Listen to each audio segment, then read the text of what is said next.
பெற்ற நம் ஜெபம். அன்பின் தகப்பனே, உம்மை நன்றியோடு உம்மை துதிக்கிறோம், உம்மை ஸ்தோத்திரிக்கிறோம். நிஜபந்த அருமையான ஆண்டவரே, இந்த வாலிபர் கொடுக்கைக்காக உம்மை நன்றியோடு உம்மை துதிக்கிறோம். பரிசுத்த ஆவியானவர் எங்களோடு கூட நீர் இடைப்படுவீராக. உம்முடைய நாமத்தை நீர் மகிமைப்படுத்துவீராக. ஒவ்வொரு பகுதியையும் நீர் ஆசீர்வதித்தாலும் நாங்கள் உம்மை துதிக்கும் பொழுது பரிசுத்த ஆவியானவர் நீர் எங்களோடு கூட நீர் இடைப்பட வேண்டுமா நாங்கள் ஜெபிக்கிறோம். தொடர்ந்து உடைய நாமத்தை இயேசுவா நீங்க மகிமைப்படுத்துங்க. நீங்க பெரிய காரியங்களை செய்யுங்க.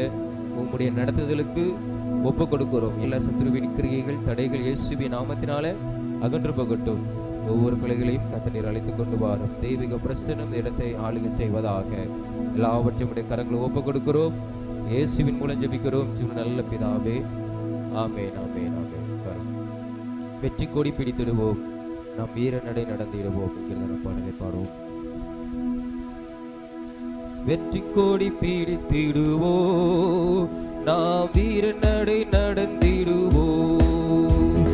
வெற்றி கொடி பிடித்திடுவோம், நாம் வீர நடை நடந்திடுவோம். வெள்ளம் போல சத்தான் வந்தாலும் ஆவினாமே கொடி பிடிப்பார். வெள்ளம் போல சத்தான் வந்தாலும் ஆவினாமே கொடி பிடிப்பார். அஞ்சாதே மகளே, நீ அஞ்சாதே என் மகளே. அஞ்சாதே என் மகளே, நீ அஞ்சாதே என் மகளே. வெற்றி கொடி பிடித்திடுவோம், நாம் வீர நடை நடந்திடுவோம். வெற்றி கொடி பிடித்திடுவோம், நாம் வீர நடை நடந்திடுவோம். ஆயிரம் துன்ப வந்தாலும் அணுகாதே, அணுகாதே. ஆயிரம் துன்ப வந்தாலும் அணுகாதே, அணுகாதே. ஆவியின் பட்டயம் உண்டு, நாம் அழகை வென்று விட்டோம். ஆவியின் பட்டயம் உண்டு, நாம் அழகை வென்று விட்டோம். வெற்றி கொடி பிடித்திடுவோம், நாம் வீர நடை நடந்திடுவோம். வெற்றி கொடி பிடித்திடுவோம், நாம் வீர நடை நடந்திடுவோம். காடானாலும் மேடானாலும் கர்த்தருக்கு பின் நடப்போம். காடானாலும் மேடானாலும் கர்த்தருக்கு பின் நடப்போம். கலப்பையில் கை வைத்திட்டோம், நாம் திரும்பி பார்க்க மாட்டோம். கலப்பையில் கை வைத்திட்டோம், நாம் திரும்பி பார்க்க மாட்டோம். வெற்றி கொடி பிடித்திடுவோம், நாம் வீர நடை நடந்திடுவோம். வெற்றி கொடி பிடித்திடுவோம், நாம் வீர நடை நடந்திடுவோம். கொலியாத்தை முறியடிப்போம், இயேசுவின் நாமத்தினால். கொலியாத்தை முறியடிப்போம், இயேசுவின் நாமத்தினால். விசுவாச கேடகத்தால் நாம் பிசாசை வென்றிடுவோம். விசுவாச கேடகத்தால் நாம் பிசாசை வென்றிடுவோம். வெற்றி கொடி பிடித்திடுவோம், நாம் வீர நடை நடந்திடுவோம். வெற்றி கொடி பிடித்திடுவோம், நாம் வீர நடை நடந்திடுவோம். அல்லேலூயா, அல்லேலூயா. உடைய நாம் எல்லா கண்களை மூடி நம் தேவாதி தேவனை நோக்கி பார்த்து, நம்முடைய தேவன் நல்லவர், அவர் வல்லவர், அவர் கிருபை நிறைந்தவர், நமக்கு ஜெயத்தை கொடுக்கிறவர். யெகோவா நிசியாய் நம் வாழ்க்கையிலே அவர் இருக்கிற ஒரு தேவனாய் இருக்கிறார். அல்லேலூயா. அப்பா உமக்கு நன்றி, உமக்கு நன்றி அப்பா, உமக்கு ஸ்தோத்திரம் அப்பா, உமக்கு நன்றி இயேசுவே, உமக்கு நன்றி தகப்பனே, உமக்கு நன்றி அப்பா. நாங்கள் உம்மை ஆராதிக்கிறோம் ஆண்டவரே. இந்த காலை வேளையில உம்மை நோக்கி பார்ப்பதற்காக உம்முடைய சமூகத்தில் நிற்கிறோம் ஆண்டவரே. அல்லேலூயா. இந்த நன்றி அப்பா, நன்றி அப்பா, நன்றி அப்பா, நன்றி அப்பா. Thank you Lord. இயேசுவே உமக்கு ஸ்தோத்திரம், இயேசுவே உமக்கு ஸ்தோத்திரம் ஆண்டவரே. ஹல்லேலூயா. உம்மோடு கூட இருக்கும்படியாக உம்முடைய சமூகத்திலே கடந்து வந்திருக்கிறோம். தெய்வீக பிரசன்னம் ஆண்டவரே நிரப்பட்டும் அப்பா. எங்களை நிரப்புவதாக, எங்களை உற்சாகப்படுத்துவதாக, எங்களை பலப்படுத்துவதாக, எங்களை ஆட்கொள்வதாக ஆண்டவரே. அப்பா உமக்கு நன்றி. ஹல்லேலூயா, ஹல்லேலூயா. ஸ்தோத்திரம் இயேசப்பா, உமக்கு ஸ்தோத்திரம். இயேசுவே உமக்கு நன்றி, இயேசுவே உமக்கு நன்றி, இயேசுவே உமக்கு நன்றி அப்பா. ஹல்லேலூயா, ஹல்லேலூயா, ஹல்லேலூயா, ஹல்லேலூயா. உமக்கு ஸ்தோத்திரம், உமக்கு ஸ்தோத்திரம் ஆண்டவரே, உமக்கு ஸ்தோத்திரம் ஆண்டவரே. ஹல்லேலூயா, ஹல்லேலூயா. உமோடு செலவிடும் ஒவ்வொரு நிமிடமும் வீணாக போகாதையா, என்னை பலவானாய் மாற்றுதையா. உமோடு செல்விடும் ஒவ்வொரு நிமிடமும் வீணாக போகாதையா, என்னை பலவானாய் மாற்றுதையா.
என் இயேசுவே உமாவியார் ஒரு விசையாய் என்னை நிரப்பிடும் ஐயா.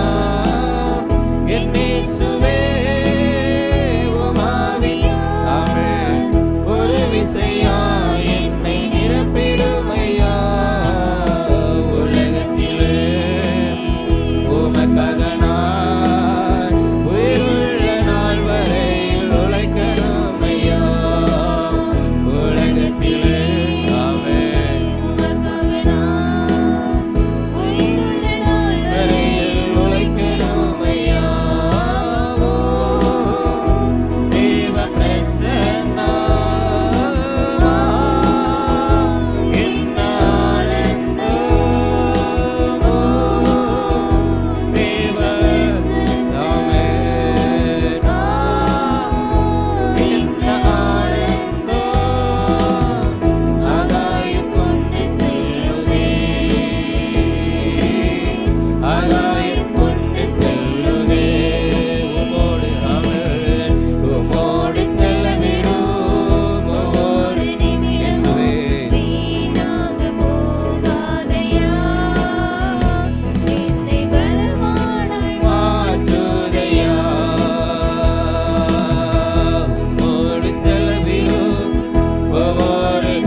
உமக்கு ஸ்தோத்திரம்.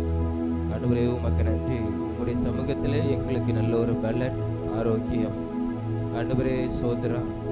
அதை வீணாய் போவதில்லை. எங்களை நீர் ஆசீர்வதிக்கிறவர். உங்களுடைய சமூகத்துக்கு வரும்போது எங்களை நீர் ஆசீர்வதிக்கிறவர். அப்பா உங்களுக்கு ஸ்தோத்திரம். ஆண்டவரே உங்களுடைய சமூகத்தில் இந்த காலை வேளையில வந்து நாங்கள் நிற்கிறோம். கர்த்தர் நீர் எங்களை ஆசீர்வதிக்கிறதுக்காக உமக்கு ஸ்தோத்திரம். அப்பா உங்களுடைய ஆவியினாலே நீ நிரப்புகிறதுக்காக ஸ்தோத்திரம் ஆண்டவரே. ஆண்டவரே உமக்கு நன்றி. எங்களுடைய எல்லாவற்றையும் ஆண்டவரே உம்மிடத்திலே நாங்கள் கொடுக்கிறோம். தேவனை பொறுப்படுத்திக் கொள்ளும். நீர் ஆசீர்வதித்து தாரும். இயேசுவின் மூலம் ஜெபிக்கிறோம் ஜீவன் நல்ல பிதாவே. ஆமென் ஆமென். எல்லாரும் அப்படி எழுப்பி நின்று ஒரு சில காரியங்களுக்காக நாம் ஜெபம் பண்ணுவோம்.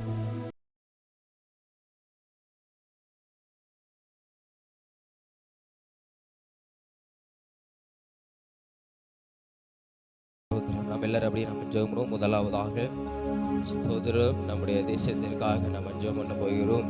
கர்த்தர் நம்முடைய தேசத்தை ரட்சிக்கும்படியாக, விசேஷமாக மணிப்பூர் மாநிலத்தை கர்த்தர் ரட்சிக்கும்படியாக, அந்த மாநிலங்களில் இருக்கிற எல்லா விதமான கிரியைகள், வன்முறை தூண்டுகிற பொல்லாத ஆவிகள், ஜனங்களை இரத்தத்தை சிந்த பண்ணுகிற இந்த பொல்லாத ஆவிகளை கர்த்தர் நிர்மலமாக்கி அழித்து போடும்படியாக, நம்முடைய தேசத்தில் இருக்கிற அந்த மணிப்பூர் மாநிலத்தில் கர்த்தர் ஒரு பெரிய கிருபையை கர்த்தர் கொடுக்கும்படியாக, நம்முடைய தேவனுடைய தயவு அந்த மாநிலத்துக்கு கிடைக்கும்படியாக, அந்த ஜனத்துக்கு கிடைக்கும்படியாக கர்த்தர் கிரியை செய்யும்படியாக, இதற்காக நம்ம ஜெபம். ஸ்தோத்திரம் ஆண்டவரே. உம்மை நன்றியோடு உம்மை துதிக்கிறோம், உம்மை ஸ்தோத்தரிக்கிறோம் ஏசப்பா.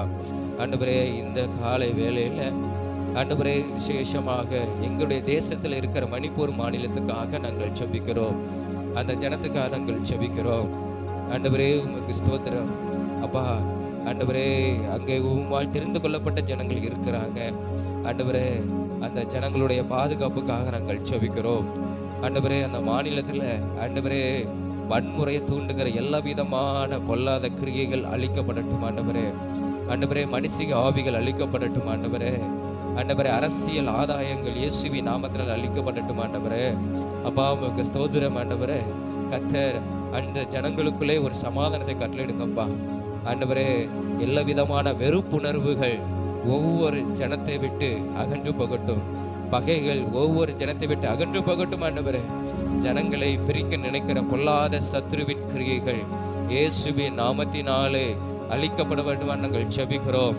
அப்பா ஏதேன் தோட்டத்தில் வலு சர்ப்பம் ஆண்டவரே உமக்கும் ஆண்டவரே நீர் உண்டாக்கின மனிதருக்கும் பிரிவை உண்டாக்குனது போல ஆண்டவரே ஆண்டவரே எங்க மாநிலத்தில் இந்த பிரிவை உண்டாக்க நினைக்கிற எல்லா விதமான வலு சர்ப்பத்தின் ஆவிகள் இயேசுவின் நாமத்தினால் அழிக்கப்படுவதாக, இயேசுவின் நாமத்தினால் அழிக்கப்படுவதாக. ஆண்டவரே ஜனங்களுக்குள்ள பிரிவை கொண்டு வர நினைக்கிற பொல்லாத ஆவிகள் இயேசுவின் நாமத்தினால் அழிக்கப்படுவதாக நாங்கள் ஜெபிக்கிறோம்.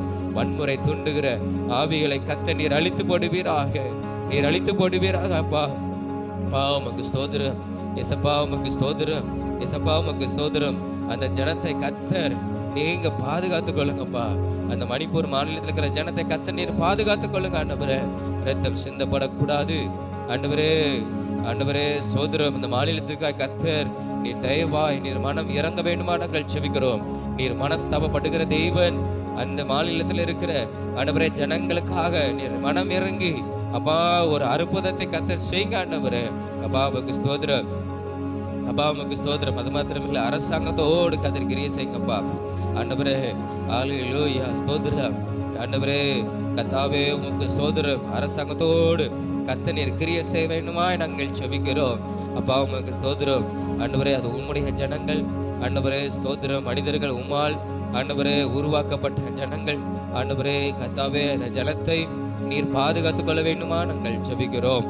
அப்பா உமக்கு ஸ்தோத்திரம். அந்த மணிப்பூர் மாநிலத்தை கர்த்தர் இறங்கி கர்த்தர் ஒரு அற்புதத்தையும் சமாதானத்தையும் அமைதியையும் இயேசப்பா நீர் கொடுக்கிறதற்காக உமக்கு ஸ்தோத்திரம். நீர் அழிக்க வர ஆண்டவரே, நீர் அழிக்க வராதவர், நீர் ஜீவனை கொடுக்கவும் உயிர்ப்பிக்கவும் அந்த தெய்வம். அந்த மாநிலத்துக்கு கர்த்தர் நீர் ஒரு அற்புதத்தை நீர் செய்கிறதற்காக உமக்கு ஸ்தோத்திரம் ஆண்டவரே.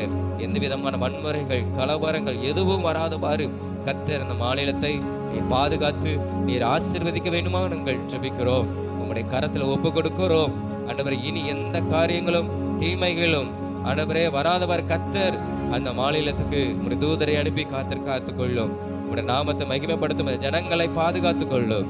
இயேசு மூலம் ஜெபிக்கிறோம் ஜீவன் நல்ல பிதாவே, ஆமென். கர்த்தர் நம் ஜெபங்களை கேட்டபடி நாம் எல்லாரும் ஸ்தோத்திரங்களை செலுத்துவோம். அப்பா உமக்கு ஸ்தோத்திரம் ஸ்தோத்திரம் ஸ்தோத்திரம் ஸ்தோத்திரம் ஸ்தோத்திரம் ஸ்தோத்திரம் ஸ்தோத்திரம்.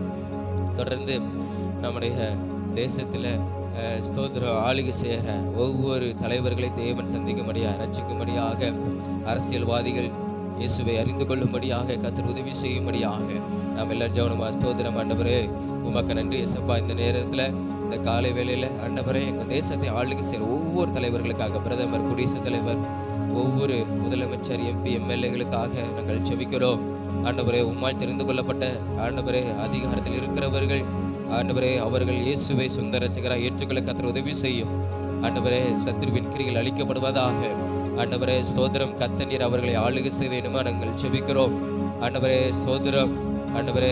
ஆண்டவரே அதிகாரிகளை ஏற்படுத்துகிறவர் நீர் என்ற வேதத்தில் வாசிக்கிறோம் ஆண்டவரை. ஏற்படுத்தின அந்த மனிதர்கள் ரட்சிக்கப்படணும், இயேசுவை உம்மை அறிந்து கொள்ளணும், சொந்த ரட்சகராக ஏற்றுக்கொள்ளணும். கர்த்தர் உதவி செய்யும். அதற்கு தடையா இருக்கிற எல்லா காரியங்கள் இயேசுவின் நாமத்தினாலே அழிக்கப்பட வேண்டுமா நாங்கள் ஜெபிக்கிறோம். தொடர்ந்து ஆண்டவரே அப்பா எத்தனையோ அரசியல்வாதிகள் இருக்கிறாங்க, அவங்களாம் ரட்சிக்கப்படணும், மனம் திரும்பணும், இயேசுவை சொந்த ரட்சகராக ஏற்றுக்கொள்ளணும். கர்த்தர் நீர் உதவி செய்ய வேண்டுமா நாங்கள் ஜெபிக்கிறோம். அவர்களையும் நீர் ஆசீர்வதியும் ஆண்டவரே. எங்க தேசத்தின் தலைவர்களையும் ஒவ்வொருவரையும் நீர் பாதுகாத்துக் கொள்ளணும் ஆண்டவரே. உம்முடைய பாதுகாப்பு அவர்களுக்கு இருக்கணும் ஆண்டவரே. உமக்கு ஸ்தோத்திரம். தொடர்ந்து ஆண்டவரே ஒவ்வொருவரையும் கர்த்தர் தலைவர்களையும் கர்த்தர் நீர் ஆசீர்வதிப்பீராக. உம்முடைய வழிநடத்தலுக்கு நாங்கள் ஒப்பு கொடுக்கிறோம். கர்த்தர் நீர் ஆசீர்வதியும் ஆண்டவரே.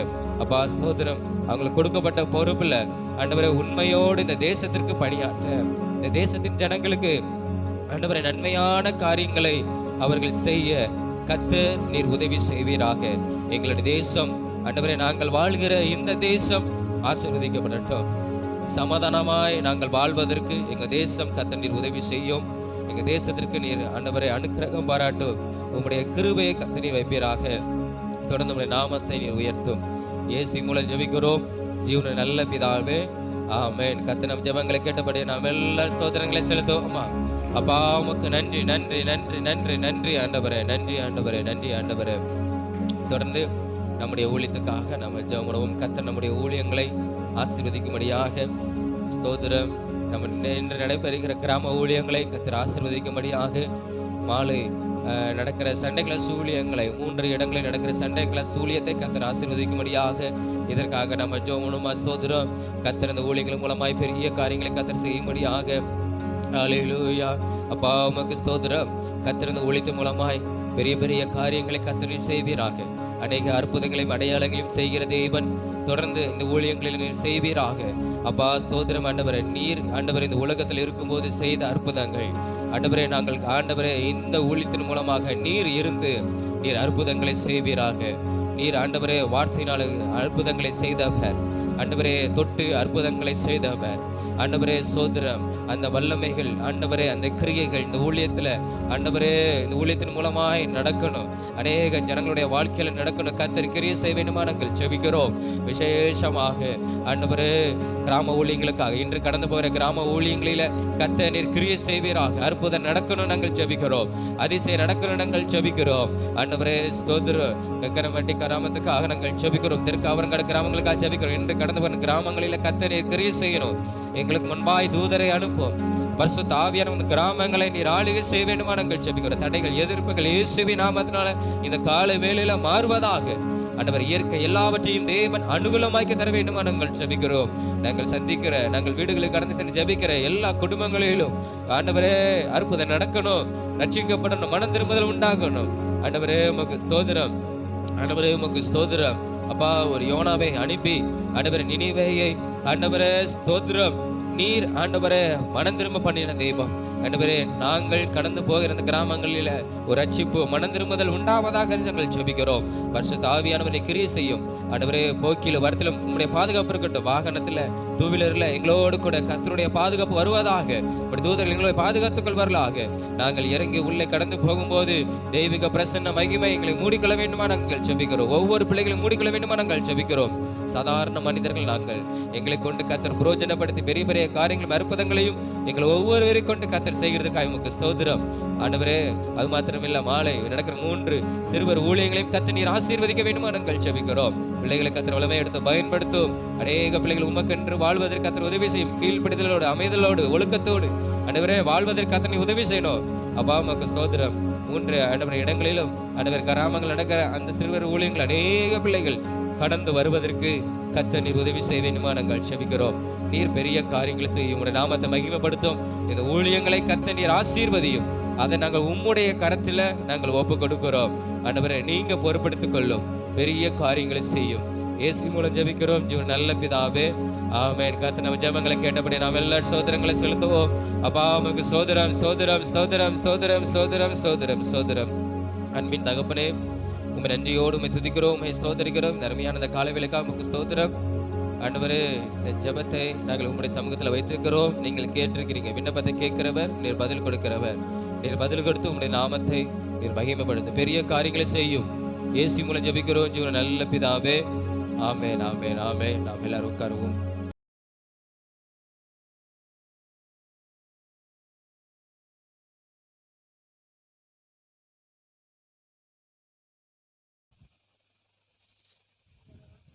போடு.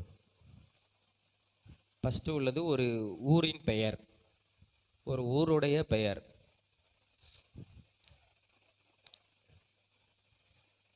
சொல்லப்போனா மீகா தீர்க்கதரிசியோட ஊரின் பெயர். சரியா? என்ன ஊர் அப்படிங்கிறத நீங்கள் கண்டுபிடிக்கணும். ரொம்ப ரொம்ப ஈஸியாக தான் போட்டிருக்கிறேன் கண்டுபிடிக்கிற மாதிரி. ஏன்னா அது நீங்கள் வாசிக்கும் போது ரொம்ப கொஞ்சம் கஷ்டமாக தெரிஞ்சிருக்கிறோம். ஈஸி தான், நீங்கள் நல்லா யோசித்து பாருங்கள். மீகாவுடைய ஊரின் பெயர், ஒரு ஊரின் பெயர் தெரியுமா யாருக்காவது? உனக்கு தெரியுமா? யாருக்காவது தெரிஞ்சவங்க கரங்களை உயர்த்துங்க. உனக்கு தெரியுமா பாபா? ஏதாவது பரவாயில்ல, தப்பாக இருந்தாலும் பரவாயில்ல, நீங்கள் சொல்லுங்கள். திடீர்னு அது கரெக்டாக இருக்கலாம். யாரோ சொல்கிறீங்களா? என்னம்மா என்ன சொல்கிற? கேட்டு சொல்லுங்க. முரேசா. சரி, பரவாயில்ல, அந்த பாப்பா கொஞ்சம் கரெக்டாக சொல்லியிருக்கா. சரியா? முரேசா ஊரானாகிய மீகா தீர்க்கதரிசி. சரியா? அது மோரு, அது தெரேசா. அன்னை தெரசா தெரியுமில்ல, அதான் முரேசா. சரியா? முரேசா, அதை உங்களுக்கு வர்ற மாதிரி உங்களுக்கு போட்டேன். பரவாயில்ல, அந்த பாப்பா கரெக்டாக சொல்லியிருக்கா. அது ஒரு ஊரின் பெயர். சரியா? சரி சரி. ரெண்டாவது, இது வந்து ஒரு பெயர். இது ஒரு நபரின் பெயர். நீங்கள் ஈஸியாக சொல்லுவீங்கன்னு நினைக்கிறேன். இது ஒரு நபருடைய பெயர். சொல்லிட்டேன் முதல்லையே என்னதுன்னு. தெரிஞ்சவங்க கரங்களை உயர்த்தலாம். சரி, ஒரு ஆளுக்கு தெரிஞ்சு சொல்லியிருக்காங்க. ஒரு நபரின் பெயர். இது ரொம்ப ஈஸி நினைச்சேன். இது ஒருவனுடைய பெயர். தெரியுமா? சரி, பாப்பாக்கு தெரியல ஒரு நபரின் பெயர். சரி, நீ மெல்ல சொல்லுமா. நீ சொல்றிய பிரியா? என்னது?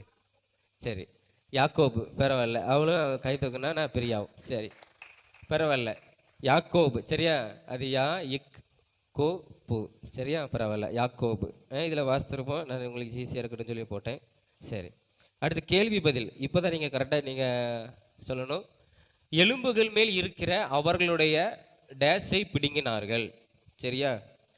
எலும்புகள் மேல் இருக்கிற அவர்களுடைய டேஸை எதை பிடுங்கினாங்க? தோல், சதை, நரம்பு. சரியா? ஆண்டவர் வந்து எல்லாத்துக்குமே ஒப்பிட்டு தான் பேசுவார் இல்லையா?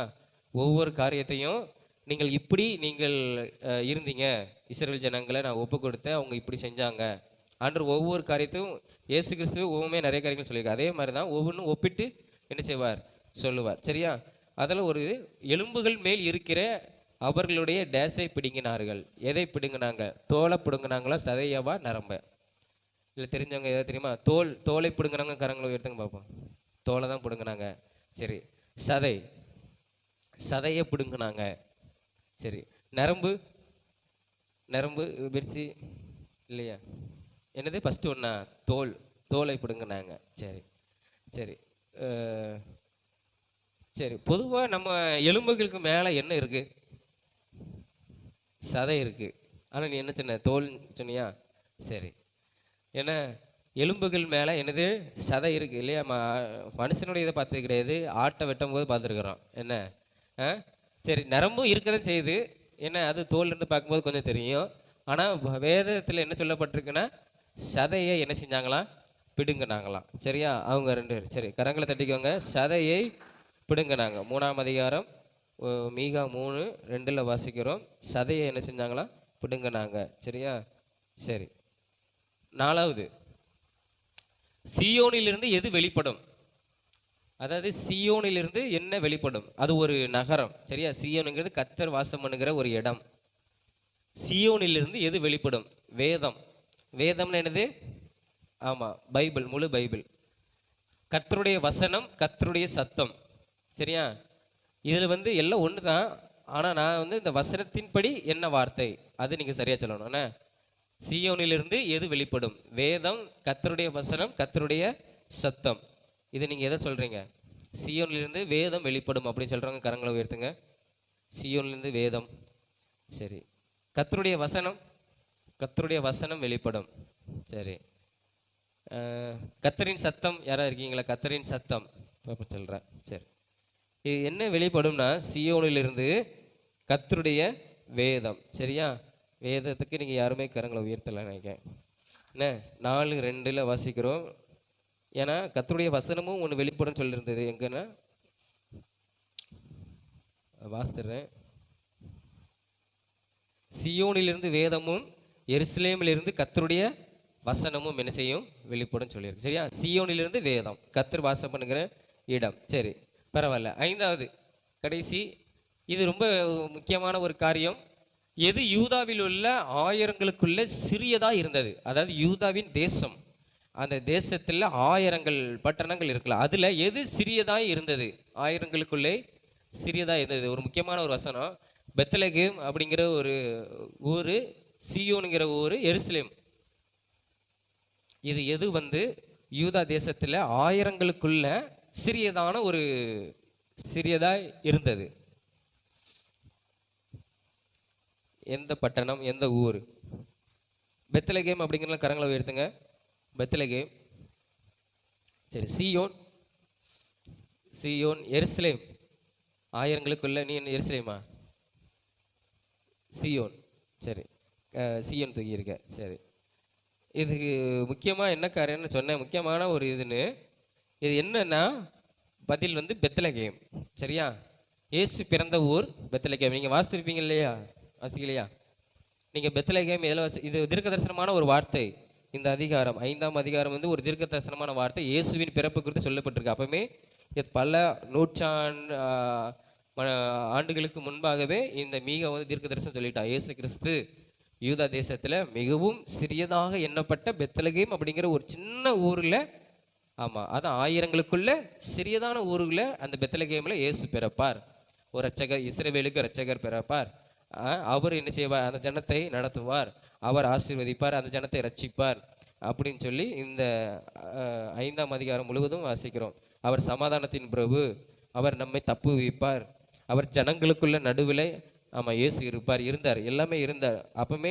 அப்போ உன்னுடைய கை உன் விரோதிகள் மேல் உயரும், உன் சத்துருக்கள் எல்லாரும் சங்கரிக்கப்படுவார்கள். இயேசு கூட இருந்து எல்லாம் நடக்கும். இது எல்லாமே தீர்க்க தரிசனமாக இந்த மீகா என்ன செஞ்சிருக்கான், எப்போ சொல்லியிருக்கான் தெரியுமா? எசேக்கியா, அப்புறம் என்ன அந்த ராஜாக்கின் பேர் என்னது, யோதாம், ஆகாஸ், அந்த ராஜாக்கின் நாட்களில் இருந்த இந்த மீகா இயேசு இப்படி இந்த இடத்துல பிறப்பார் அப்படிங்கிறத தீர்க்க தரிசனமாக என்ன செஞ்சிருக்கிறான், அவன் சொல்லியிருக்கிறான். அடுத்து நீங்கள் 2 அதிகாரம் தான் இருக்குது மீகால, 6ஆம் அதிகாரமும் 7ஆம் அதிகாரமும். அது போக நாகூம், சரியா, குறித்து வச்சுக்கோங்க. மீகா 6, 7 மீகா புஸ்தகம் முடிஞ்சிடும். 2 அதிகாரம் இருக்கிறதுனால நாகூம் அடுத்த இது நாகூம் 1, 2, 3, அதில் மொத்தம் 3 அதிகாரம் தான். நீங்கள் வாசித்து நீங்கள் என்ன செய்யுங்க, வாங்க. இந்த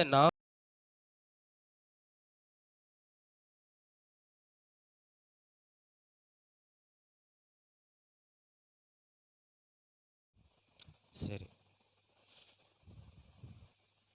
நேர கர்த்தருடைய வார்த்தை கடந்து பெறுவோம்.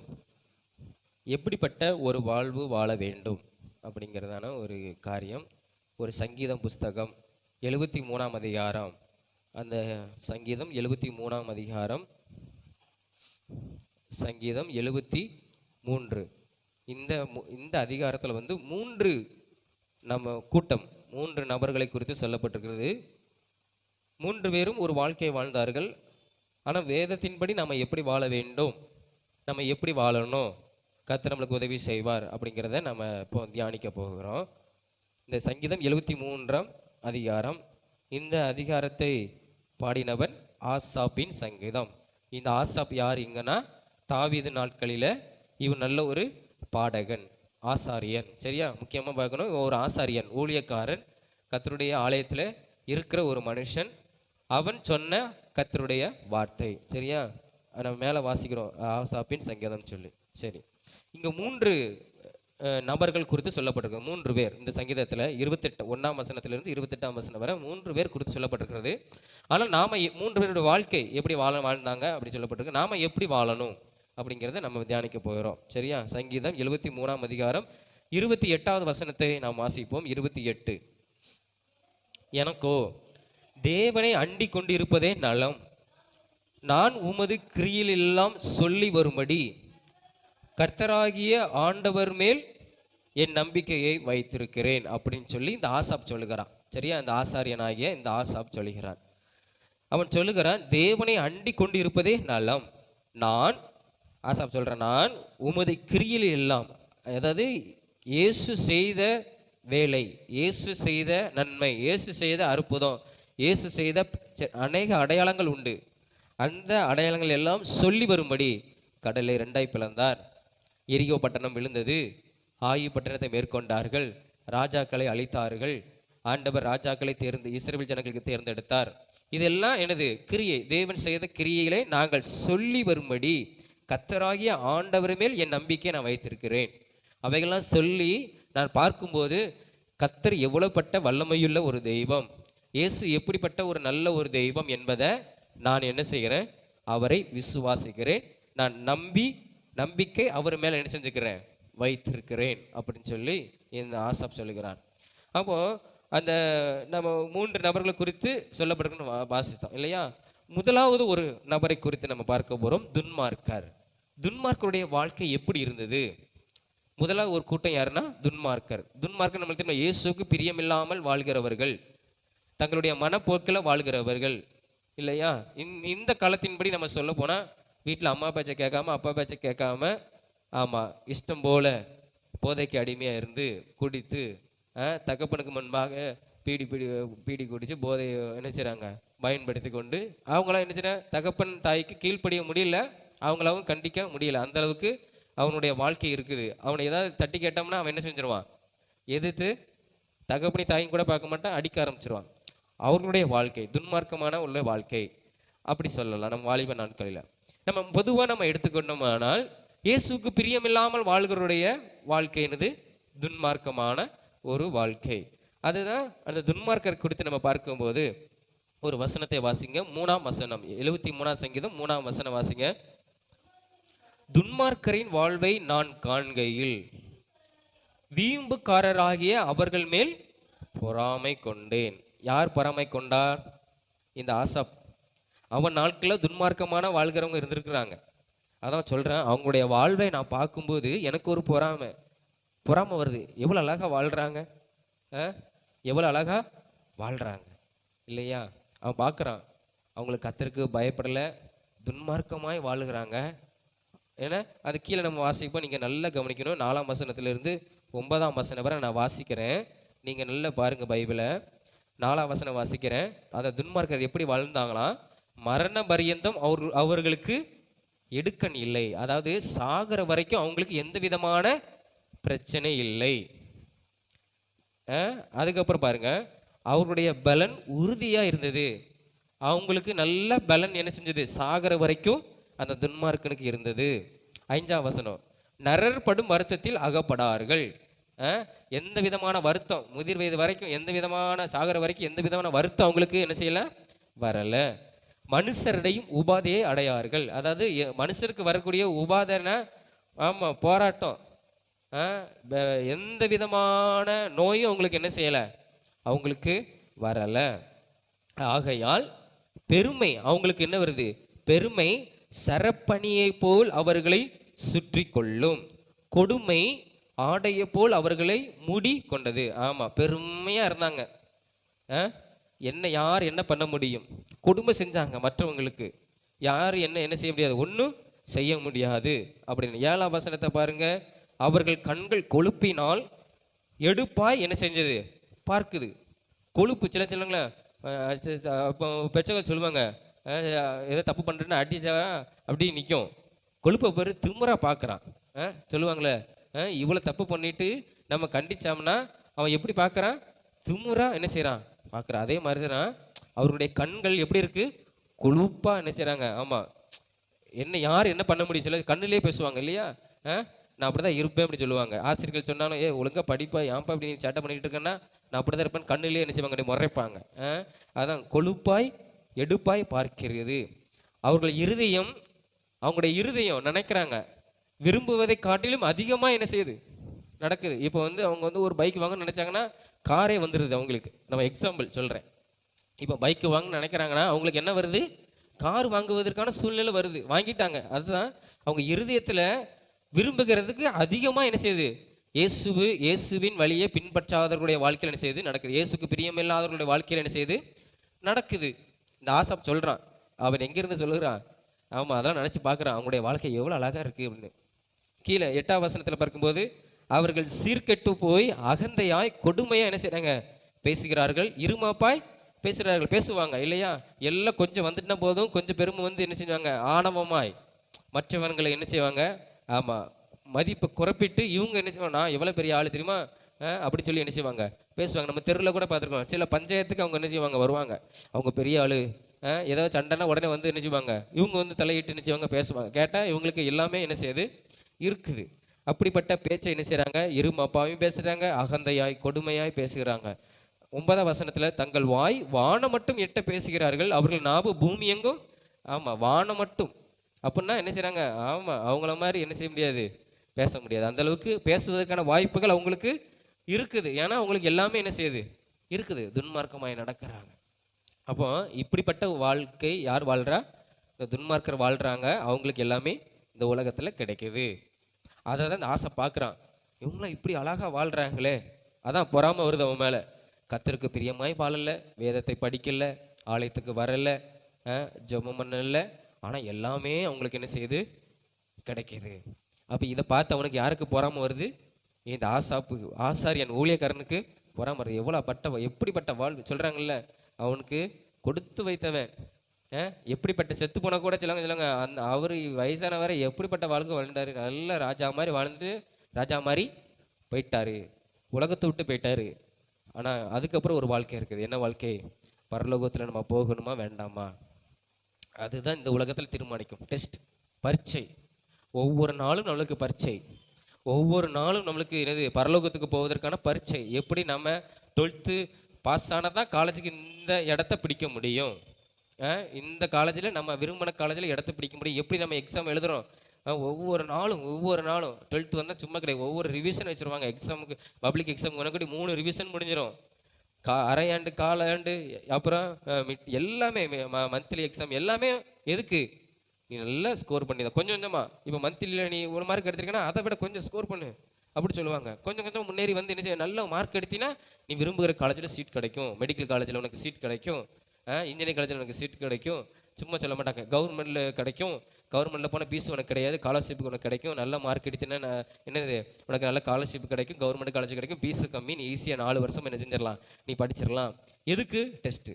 அதே மாதிரி தான் இந்த உலகத்தில் நம்ம கர்த்தருக்கு நம்ம பிரியமாய் வாழ்ந்தாதான் நாம் எங்கே போக முடியும், பரலோகத்துக்கு போக முடியாது. துன்மார்க்கனுடைய வாழ்க்கை இங்கேயும் முடிஞ்சிடும். எல்லாம் வாழ்வான், சொகுசாக வாழ்வான்.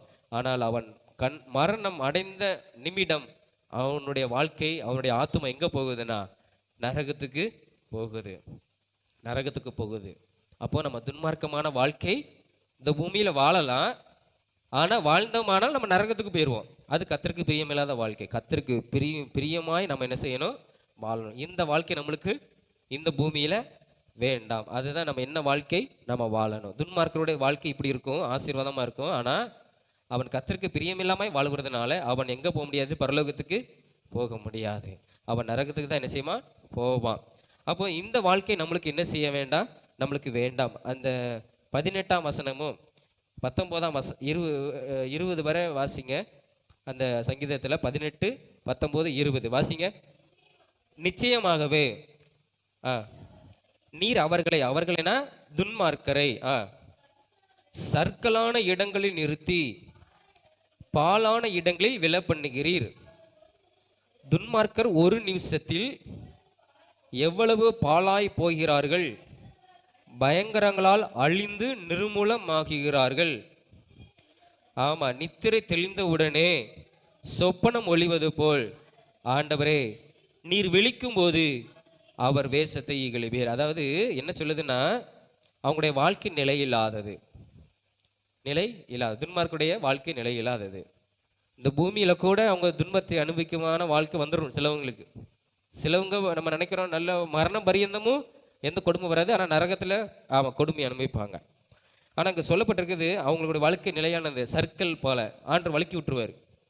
இல்லைன்னா ஒரு நிமிஷத்துல அவங்க குடும்பம், அவங்களுடைய வாழ்க்கை எல்லாம் பாழாய் போயிடும். இன்னொன்று என்ன சொல்லிக்குன்னா, நித்திரை தெளிந்தவுடன் சொப்பனம் ஒளிவது போல். இப்போ நம்ம படுத்துங்கிறோம், நம்ம படுத்தவங்க நல்ல பெரிய பணக்காரர் போல நம்ம கனவு காண்கிறோம். ஆமாம், இல்லைன்னா இந்த நாட்டை ஆள்ற மாதிரி நம்ம கனவு காண்றோம். முழிச்ச உடனே என்னாகும், நம்முடைய வாழ்க்கை எப்படி இருக்கும், அப்படிதான் இருக்கும்.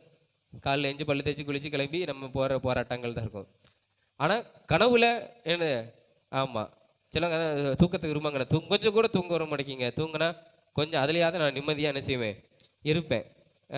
அப்படி கனவு எப்படி முழிச்ச உடனே கனவு போகுதோ அந்த மாதிரி தான் அவங்களுடைய வாழ்க்கை, துன்மார்க்கருடைய வாழ்கிற வாழ்க்கை இருக்கும்.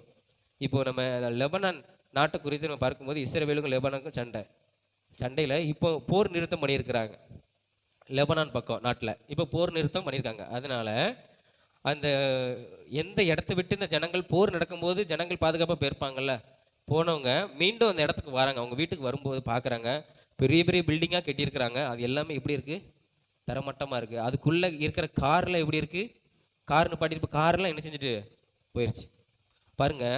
அவன் எவ்வளோ அழகாக அவன் வாழ்ந்திருப்பான், எவ்வளோ கஷ்டப்பட்டு சம்பாதிச்சு ஒரு 2 மாடி வீடை கட்டியிருப்பான், கஷ்டப்பட்டு ஒரு கார் வாங்கியிருப்பான், அவனுக்கு வேலை இருந்திருக்கும், அந்த பகுதியில் ஒரு கம்பெனியில் வேலை பார்த்துருப்பான். இப்போ அந்த கம்பெனி இடிக்கப்பட்டனால அவனுக்கு வேலையும் கிடையாது, தங்குற வீடும் போச்சு. அவன் கஷ்டப்பட்டு வாங்கின காரு, பணம், அப்புறம் என்னது பொருட்கள் எல்லாம், பணத்தை கூட எடுத்துகிட்டு போயிருப்பான். ஆனால் பொருள் எல்லாம் என்ன செஞ்சுட்டு அழிஞ்சு போச்சு. பார்த்தீங்களா, ஒரு நிமிஷம் தான், ஒரு போர் வந்தால் ஒரு நிமிஷத்தில் என்ன செஞ்சுட்டு அவனுடைய வாழ்க்கை மாறிட்டு.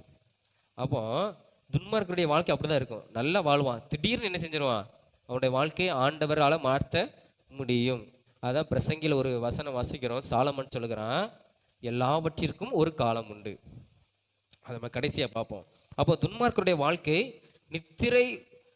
நித்திரை விழிக்கும் போது சொப்பனம் எப்படி ஒளிஞ்சு போகுதோ அதே மாதிரி அவனுடைய வாழ்க்கை என்ன செஞ்சிடும், ஒளிந்து போயிரும் அப்படின்னு இங்க கர்த்தருடைய வசனம் சொல்லுது. அப்போ அந்த வாழ்க்கையை நம்ம வாழக்கூடாது. நிரந்தரம் இல்லாத ஒரு வாழ்க்கை.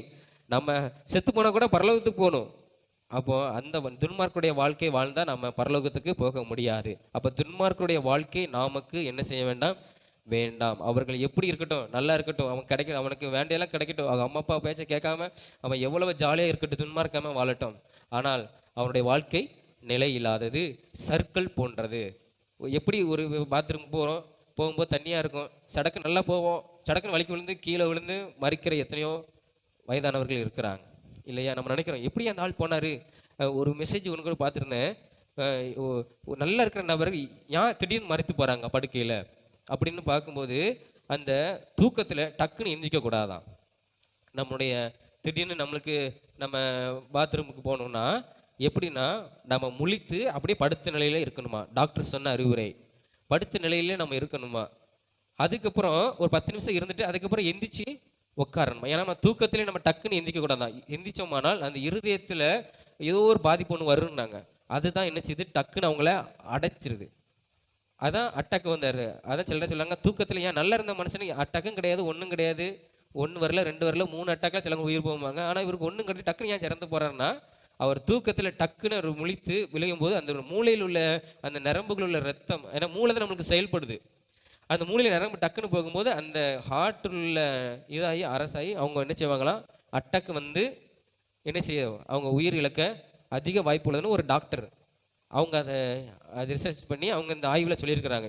தூக்கத்தில் நிறைய உயிர் நல்லா தானே இருந்தார் இந்த மனுஷன், நேரத்து நம்ம நல்லா பேசிட்டு நல்லா தானே படுத்தாரு, நல்லா சாப்பிட்டு தானே படுத்தாரு, அவருக்கு எந்த விதமான நோயும் கிடையாது, அவருக்கு இருதய பிரச்சனை கிடையாது. எதுக்கு அவருடைய மரணம் நடந்ததுன்னா, அவன் சொல்கிறாங்க தூக்கத்தில் நம்ம எந்திரிச்சு கொஞ்ச நேரம் 10 நிமிஷம் இருந்துட்டு தான் நம்ம எந்திரிச்சு நம்முடைய வேலையை பார்க்கணுமா, நம்ம பாத்ரூம் போகணுமா. அப்போ நம்ம டக்குன்னு முழிக்கக்கூடாது. அதான் சிலவங்க தூக்கத்தில் பயம் காட்டக்கூடாதுன்னு சொல்லுவாங்க. டக்குன்னு முழிப்பாங்க, அந்த ஹார்ட் என்ன செஞ்சிடும், டக்குன்னு இதாயிரும். அதனால நம்ம தூக்கத்தில் யாருக்கும் சின்ன குழந்தைனாலும் சரி யாருக்கும் பயம் காட்டக்கூடாது. இன்னொன்று நம்ம டக்குன்னு முழிச்சு நம்ம எந்திரிச்சு போகக்கூடாது. ஏன்னா மூளை தான் நமக்கு செயல்படுகிறது. அப்படிங்கும்போது நம்ம கவனமாக இருக்கணுமா. ஒருத்தங்க ஸ்டேட்டஸ் வச்சுருந்தாங்க, ஒரு மருத்துவர் சொன்னதை அதை நான் வாசித்தேன். அப்போது துன்மார்க்குடைய வாழ்வு அப்படி தான் இருக்கும். டக்குன்னு என்ன செஞ்சிடும், அவனுடைய வாழ்க்கை மாறிவிடும். அந்த வாழ்க்கை நம்மளுக்கு கர்த்தரை பிரியமாய் நடக்கிற நம்மளுக்கு அந்த வாழ்க்கையை நம்மளுக்கு என்ன செய்ய வேண்டாம், வேண்டாம். நம்ம பரலோகத்துக்கு நம்ம முக்கியமாக நம்ம கடந்து போகணும். இரண்டாவதுடைய ஒரு வாழ்க்கையை நம்ம பார்க்க போறோம். என்னன்னா, துன்மார்க்கருடைய வாழ்க்கையை பார்த்து, இப்போ கர்த்தருடைய பிள்ளைங்க இருக்கிறாங்க, துன்மார்க்கருடைய வாழ்க்கையை பார்த்து அவங்க நல்லா இருக்காங்க, நம்ம இயேசு கிட்ட வந்து என்ன பிரயோஜனம், நம்ம பேசாம நம்ம அங்கே போயிடுவோம் அப்படின்னு போகிற ஒரு கூட்டம். அதாவது பின்மாற்றமா இயேசுவை விட்டு அவங்க நல்லா தானே இருக்கிறாங்க, இயேசு கிட்ட வந்து ஒன்றும் கிடைக்க முடியும்னு சொல்லி போகிறவருடைய வாழ்க்கை, அவங்களுடைய வாழ்க்கை எப்படி இருந்தது நம்ம பார்ப்போம். அதே 73ஆம் சங்கீதத்தில் 10வது வசனம் வாசிப்போம். 10. ஆகையால் அவருடைய ஜனங்கள் இந்த வழியாகவே திரும்புகிறார்கள், தண்ணீர்கள் அவர்களுக்கு பரிபூரணமாய் சுரந்து வரும். ஆகையால் கர்த்தருடைய பிள்ளைகள், அதாவது இயேசுவின் பிள்ளைகள் இந்த துன்மார்க்கரின் வழியாகவே திரும்புகிறார்கள். இந்த மேலே வாஸ்தவம் இல்லையா, 3ஆம் வசனத்திலிருந்து 9ஆம் வசனம் வரை வாஸ்தவம். அவங்களுடைய வாழ்க்கை எப்படி இருந்தது அதை பார்த்து இயேசுவால் ரட்சிக்கப்பட்ட ஜனங்கள் எப்படி போறாங்க, இயேசுக்கு என்ன கண்ணா இருக்கு காதா இருக்கு, அவன் நல்லா தானே இருக்கான், நம்மளும் அங்கே போயிடும். நம்ம அப்படி போகக்கூடாது. அது ரொம்ப மோசமான ஒரு காரியம். நம்ம என்ன செய்யக்கூடாது, இயேசுவை விட்டு பின்வாங்கி போகக்கூடாது. அவங்க நல்லா தானே இருக்காங்க, நம்மளும் நம்ம மனப்போக்கில் வாழும், நம்ம அவங்க சர்ச்சுக்காக வராங்க, அவங்க ஜெபமனவா செய்கிறாங்க, நல்லா இருக்கிறாங்களே, நல்லா ஆசீர்வாதமாக இருக்கிறாங்களே, நம்மளும் என்ன செய்யும் அப்படி போகும். அப்படின்னு ஒரு கூட்டம் என்ன செய்யுது, ஆமாம் சர்ச்சில் இருக்குது, கிறிஸ்தவர்கள் என்ன செய்கிறாங்க, பெயர் கிறிஸ்தவங்களை வச்சுட்டு அவங்கள மாதிரி என்ன செய்கிறாங்க, வாழ்கிறாங்க. அந்த வாழ்க்கை நம்மளுக்கு வேண்டாம். பின்மாற்றம் இன்னைக்கு நம்ம என்ன செய்யக்கூடாது, போகக்கூடாது. இயேசுக்குள்ளே வந்துட்டோம்னா நம்ம எப்படி இருக்கணும்னா உறுதியாக இருக்கணும், உறுதியாக இருக்கணும். நம்ம நண்பர்கள் சிலவங்க கூப்பிடுவாங்க, நம்ம நண்பர்கள் இங்கே பாரு, நான் என்னப்பா ஜோமனே செய்கிறேன், நல்லா தான் படிக்கிறேன், எனக்கு நல்ல ஞானம் எனக்கு வரதான் செய்யுது. அப்படி ஒரு பையன் கேட்டேன் நான் அம்மா கிட்ட, ஏம்மா நான் நல்லா ஜோமுன்றேன், வேதத்தை வாசித்தான் நான் என்ன செய்கிறேன், படிக்கிறேன், பாடத்தை படிக்கிறேன், ஆனால் என்னை விட அவன் நல்ல மார்க் எடுத்து ஃபஸ்ட் ரேங்க் வரலாமா எப்படிம்மா அப்படின்னு அது ஒரு சின்ன பையன் அவங்க அம்மா கிட்ட கேள்வி கேட்டேன். நல்ல நியாயமான ஒரு கேள்வி தான் இல்லையா. நம்ம என்ன சொல்கிறோம், நல்ல ஜோம் பண்ணி படித்தவனா நீ நல்லா படிக்கலாம், உன் வாழ்க்கையில முன்னேறலாம், நீ ஃபஸ்ட்டு வருவே அப்படின்னு நம்ம சொல்லுகிறோம். ஆனால் அவன் கேட்ட கேள்வி சரியான கேள்வி. நான் நல்ல ஜோமுன்றமா, வேதத்தை வாசித்தனவா நான் படிக்கிறேன், ஆனால் என்னை விட அவன் பாரு அவன் நல்ல மார்க் எடுக்கிறான் எப்படி அப்படின்னு கேட்டான். அந்த அம்மா வந்து பாஸ்டர் கிட்ட கேள்வி கேட்டாங்க, என் மகன் இப்படி ஒரு கேள்வி கேட்குறான், நான் என்ன அவனுக்கு பதில் சொல்ல. அந்த ஊழியக்காரர் அப்படி உட்காந்துட்டு என்னுடைய மகன் இப்படி தான் என்ன செஞ்சான் கேட்டான். அவன் படிக்கவே மாட்டான். ஆனால் அவனும் இப்படி தான் ஒரு கேள்வி கேட்டான். அவன் நான் ஃபஸ்ட் ரேங்க் எடுக்க, நான் எப்படி இருக்கேன், ஊழியக்காரன் பையனும் என்ன செஞ்சிருக்கிறான், அப்படி ஒரு கேள்வி கேட்டான். ஆனால் அவர் சொன்னார், நம்ம வந்து அதுலேயும் நம்ம என்ன செய்யணும், அதுக்குன்னு ஒரு நேரத்தை ஒதுக்கணும், நல்லா படிக்கணும், டீச்சர் சொல்கிறத நல்லா கவனிக்கணும். நம்ம படிக்காமல் கொள்ளாமல் இருந்துக்கிட்டு நம்ம வந்து பாஸ் ஆகவே முடியாது இல்லையா? நம்ம முயற்சி நம்ம என்ன செய்யணும், நம்மளும் பண்ணணும். நீங்கள் அவனுக்கு சொல்லிக் கொடுங்க, நல்ல ஜோம் பண்ணு. ஏசப்பா என்னால் எதுக்கு இதில் படிப்பில் என்னால் முன்னேற முடியல, என்ன காரணம், எனக்கு நீங்கள் உதவி செய்யுங்க, நான் எனக்கு அது ஞானம் எனக்கு தாங்க, அதை புரிந்து கொள்ள அது எனக்கு நல்ல ஞானத்தாங்கன்னு நீங்கள் சொல்லிக் கொடுங்க. அப்போ துன்மார்க்கர் வாழ்க்கையை பார்த்து நம்ம பின்மாற்றமாக போகக்கூடாது. கத்தரை விட்டு நம்ம என்னைக்கு என்ன செய்யக்கூடாது, ஆமாம் அதை பின்மாறியே நம்ம என்ன செய்யக்கூடாது, நம்ம போகவே கூடாது. அப்போ நாம் கத்தருக்குள்ளே உறுதியாக இருக்கணும். அதுதான் இங்கே பார்க்குறோம். இதில் வசனத்தை வாசிங்க, ஒரு வசனம், அந்த 27வது வசனத்தை வாசிங்க. இதோ உம்மை விட்டு தூரமாய் போகிறவர்கள் நாசமடைவார்கள், உம்மை விட்டு சோரம் போகிற அனைவரும் சங்கரிப்பார். அப்போ நம்ம துன்மார்க்குடைய வாழ்க்கையை பார்த்துட்டு நாம் பின்மாற்றமாக நம்ம போயிட்டோமானா நினச்சிக்கோங்களேன், நம்மளுடைய வாழ்க்கை எப்படி போகும், கர்த்தருக்கு விரோதமாக போகிறதுனால. அந்த 27 வசனத்தை ஞாபகம் வச்சுக்கோங்க. இதோ உம்மை விட்டு தூரமாய் போகிறவர்கள் நாசமடைவார்கள், உம்மை விட்டு சோரம் போகிற அனைவரும் ஆண்டவர் சங்கரிப்பார், ஆண்டவர் விட மாட்டார். அப்போ நம்ம துன்மார்க்குடைய வாழ்க்கையை பார்த்துட்டு நாம் அப்படி போகக்கூடாது. போனோமானால் நம்முடைய வாழ்க்கையை நன்றாகவே என்ன செய்யாது, இருக்காது. கர்த்தருக்காக நம்ம என்ன செய்யணும், உறுதியாக இருந்தோமானால் கர்த்தர் நம்மளை அந்த உறுதியாக இருக்கிறதை வைராக்கியத்தை பார்த்து கர்த்தர் நம்மளை என்ன செய்வார், அவர் ஆசீர்வதிப்பார். மூன்றாவது கர்த்தருக்கு சுத்தமாய் உள்ள இருதயம் உள்ளவர்கள். முதல் கூட்டம் என்ன கூட்டம் பார்த்தோம், நம்ம என்ன கூட்டம் பார்த்தா துன்மார்க்கர். ரெண்டாவது துன்மார்க்குடைய வாழ்க்கையை பார்த்து ஆண்டருடைய பிள்ளைகள் பின்மாரியாய் போகிறதை பார்த்தோம். அப்படி போகக்கூடாது, துன்மார்க்கமாய் வாழவும் கூடாது. எப்படி வாழணும்னா சுத்த இருதயம் உள்ளவர்களாக நாம் என்ன செய்யணும், வாழணும். அந்த 1ஆம் வசனம் வந்து வாசிப்போம். 1வது வசனம், சுத்த இருதயம் உள்ளவர்களாகிய இஸ்ரவேலருக்கு தேவன் நல்லவராகவே இருக்கிறார். அல்லேலூயா. அப்போ சுத்த இருதயம் உள்ளவர்களாக நம்ம இருப்போமானால் அந்த பிள்ளைகளுக்கு, இஸ்ரவேலுக்கு சொல்லப்பட்டிருக்கு, அதில் நம்ம பேர் வச்சுக்கணும், எனக்கு ஆண்டவர் நல்லவரா என்ன செய்கிறார், இருக்கிறார். இதை தான் நம்ம அறிந்து கொள்ளணும், ஆண்டவர் எனக்கு நல்லவர். அப்போ இவங்களுடைய வாழ்க்கையை பார்ப்போம். சுத்தமாய் வாழ்கிறதுனால, தேவனுக்கு பிரியமாக இருக்கிறதுனால என்னென்ன நன்மைகள் வருதுன்னு நம்ம பார்க்க போகிறோம்.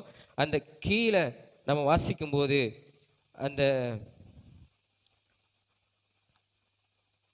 12-13 நாம் வாசிக்கும் போது, நான் வாசிக்கிறேன், நீங்கள் நல்லா கவனிங்க. இதோ இவர்கள் துன்மார்க்கர், இவர்கள் என்றும் சுகஜீவிகளாக இருந்து ஆஸ்தியை பெருக பண்ணுகிறார்கள்.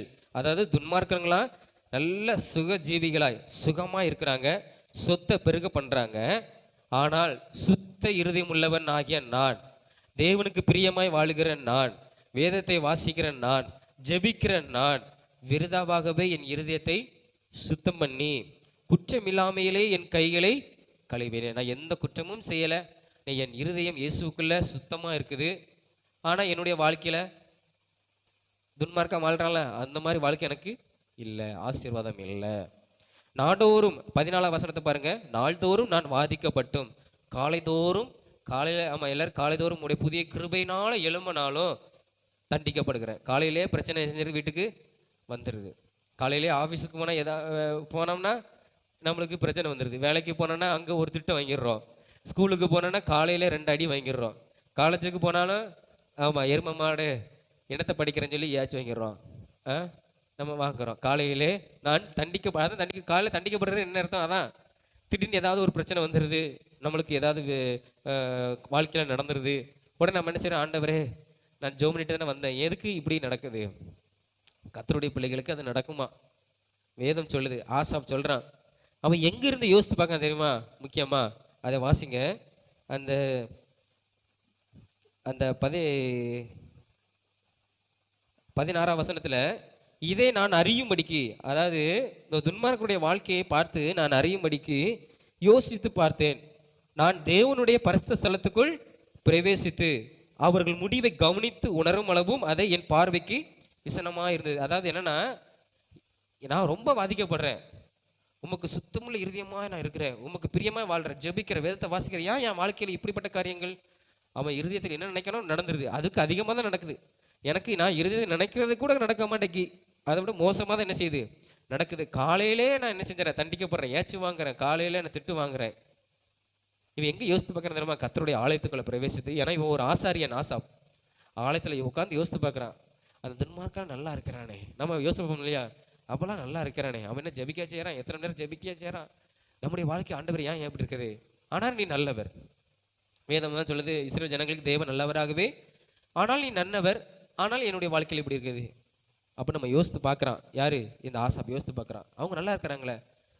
அவன் என்ன செய்றான், அவங்களுடைய வாழ்க்கைக்கு முடிவை இவன் காண்கிற வரைக்கும் அவனுடைய இறுதியை என்ன செய்யுது, விசனமாக இருக்குது, கஷ்டமாக இருக்குது. ஆண்டவரே அவங்க நல்லா இருக்கிறாங்களே. ஆனால் அவங்களுக்கு ஒரு முடிவு வரும்போது, அவங்க பாதிக்கப்படும் போது தான் அவன் நினைக்கிறான், நான் நினைத்தது முட்டாள். அந்த 15ஆம் வசனத்தில் இவ்விதமாய் நான் பேசுவேன் என்று நான் சொன்னேன், ஆனால் நானும் பின்மாறி பேரலாம் போல இருக்குது. நிறைய பேர் பின்மாறி போயிட்டான், போய் நல்லா இருக்கிறான், நானும் பேரலாமோ நினைக்கிறேன். இவ்விதமாக நான் பேசுவேன் நான் என்று சொல்லுவேன், ஆனால் இதோ உம்முடைய பிள்ளைகளுடைய சந்ததிக்கு நான் சொல்கிறேன்ல. நீங்கள் இப்போ வந்து நான் பின்மாறி போயிட்டேன்னு வச்சுக்கோங்களேன், இந்த அண்ணன் எப்படி பேசுனாங்க, ஜெபம் பண்ணணும், வேதத்தை வாசிக்கணும், எப்படிலாம் சொன்னாங்க. நீங்கள் பேசுவீங்களா மாட்டீங்களா, நினைப்பீங்கள, இந்த அண்ணன் பேசினாங்க, இந்த அண்ணன் இப்படி போயிட்டாங்க சொல்லுவீங்களே. அப்போ நான் உங்களுக்கு எப்படி ஆவேன், துரோகி, உங்களுக்கு நான் துரோகி ஆயிடுவேன். அதை தான் சொல்கிறேன். ஆசாப்பு நான் இப்படி நினச்சி நானும் பின்மாறி போயிட்டேன்னா, கர்த்தருடைய ஊழியக்காரன் ஆசாப் நானும் பின்மாறி போயிட்டேன்னா, உம்முடைய வருங்கால சந்ததிகளுக்கு நான் எப்படி ஆவேன், துரோகி ஆயிடுவேன். உமக்கும் துரோகி ஆயிடுவேன், சந்ததிகளுக்கும் துரோகி ஆயிடுவேன். அதுக்கப்புறம் தான் புத்தி தெளிது. அந்த வசனத்தை வாசிக்கிறோம். 19ஆம் வசனத்தில் அவர்கள் ஒரு நிமிஷம் அந்த 21ஆவது வசனத்தில் பார்க்கும்போது, அங்கே துன்மார்க்குடைய முடிவெல்லாம் பார்த்து போது, இப்படியாக என் மனம் கசந்தது, என் உள்ளந்திரியங்களிலே நான் குத்தப்பட்டேன். அப்போனா என்னது, ஆண்டவரே நல்ல வேலை நான் உம்மோடு கூட இருக்கிறதுனால நான் கஷ்டங்கள் பாடுகள் சகித்தாலும் ஒரு காலம் உண்டு, அந்த காலத்தில் நீர் என்னைய ஆசீர்வதிப்பீர். பரலோகத்தில் போய் நம்ம இருக்கிறது ஆசீர்வதிப்போம், இந்த பூமியிலும் நாம் என்ன செய்வோம், ஆசீர்வதிப்போம். ஒரு காலம் உண்டு. என்னைக்குமே நம்ம நினைக்கணும், நம்ம படுகிற கஷ்டம் உபத்திரம் பாடு கண்ணீர் எல்லாவற்றிற்கும் ஒரு முடிவு உண்டு. ஆண்டவர் எல்லாவற்றுக்கும் ஒரு முடிவை வைத்திருக்கிறார், ஒரு காலம் உண்டு. அதை நம்ம தியானிப்போம். அதை தான் ஒவ்வொன்றா வாசிக்கிறான். அந்த அவனுடைய வாழ்க்கை எப்படி இருக்குது தெரியுமா, நான் காரியம் அறியாத மூடனானேன். 22ஆம் வசனம், உமக்கு முன்பாக நான் மிருகம் போல் இருந்தேன், ஆனாலும் நான் எப்பொழுதும் உம்மோடு கூட என்ன செய்கிறேன். எவ்வளோ உபத்திரங்கள் பிரச்சனைகள் உபாதிக்கப்பட்டும் அவமதிக்கப்பட்டும் காலைதோறும் தண்டிக்கப்பட்டும் நான் இருந்தாலும் நான் எப்பொழுதும், அதாவது எப்பொழுதும்னா எல்லா சூழ்நிலையும் நம்ம கர்த்தரோடு கூட இருக்கணும். அவன் சொல்கிறான் ஆசாப்பு, நான் அவன் உறுதியாக சொல்கிறான், நான் எப்பொழுதும் உம்மோடு இருக்கிறேன், என் வலது கையை பிடித்து நீ தாங்கிறேன். ஒரு பிரச்சனைக்குள்ள நம்ம போனோமானால் கர்த்தர் நம்ம கரத்தை பிடித்திருக்கிறார். நம்ம நினைக்கிறோம் நம்ம ரொம்ப கஷ்டப்படுகிறோம், ரொம்ப இதாக இருக்குது, முடியல நினைக்கும் போது கர்த்தர் நம்முடைய கரத்தை பிடித்திருக்கிறார். அதை நம்ம மறக்கக்கூடாது. கர்த்தர் நம்முடைய கரத்தை என்னைக்கும், ஆமாம், துன்மார்க்கருக்கு அந்த பாக்கியம் கிடையாது.